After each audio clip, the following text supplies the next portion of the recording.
Tunasema asante. Hao ni warele communautaire wa Quartier Lac Vert, na kwa sasa wanapatikana ndani ya eneo ya Lushagala, na huyu ni presidenti wa CAC ambayo unamuona muaxe ya Lushagala.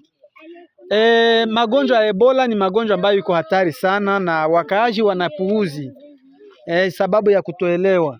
Ndio kwa maana warele wanaendelea kufanya masensibilisation kusudi watu waone gisi ya kuweza kunawa mikono kila mara ili kujikinga kwa ajili ya hiyo magonjwa. Kwa hiyo tunawaacha, tunaona presidenti wa CAC alitoa message, lakini iko na ekipe kubwa ambayo inamsindikiza. Kwa hiyo tunawaacha muendelee kuwasikiliza.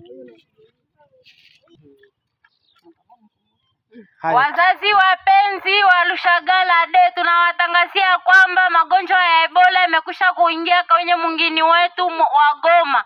Tunawajulisha kwamba alama za Ebola: kichwa kuuma, homa kali, kuhara, kutapika, kutoka mwili damu kutoka damu mwili yote mzima, uregevu wa mwili yote mzima.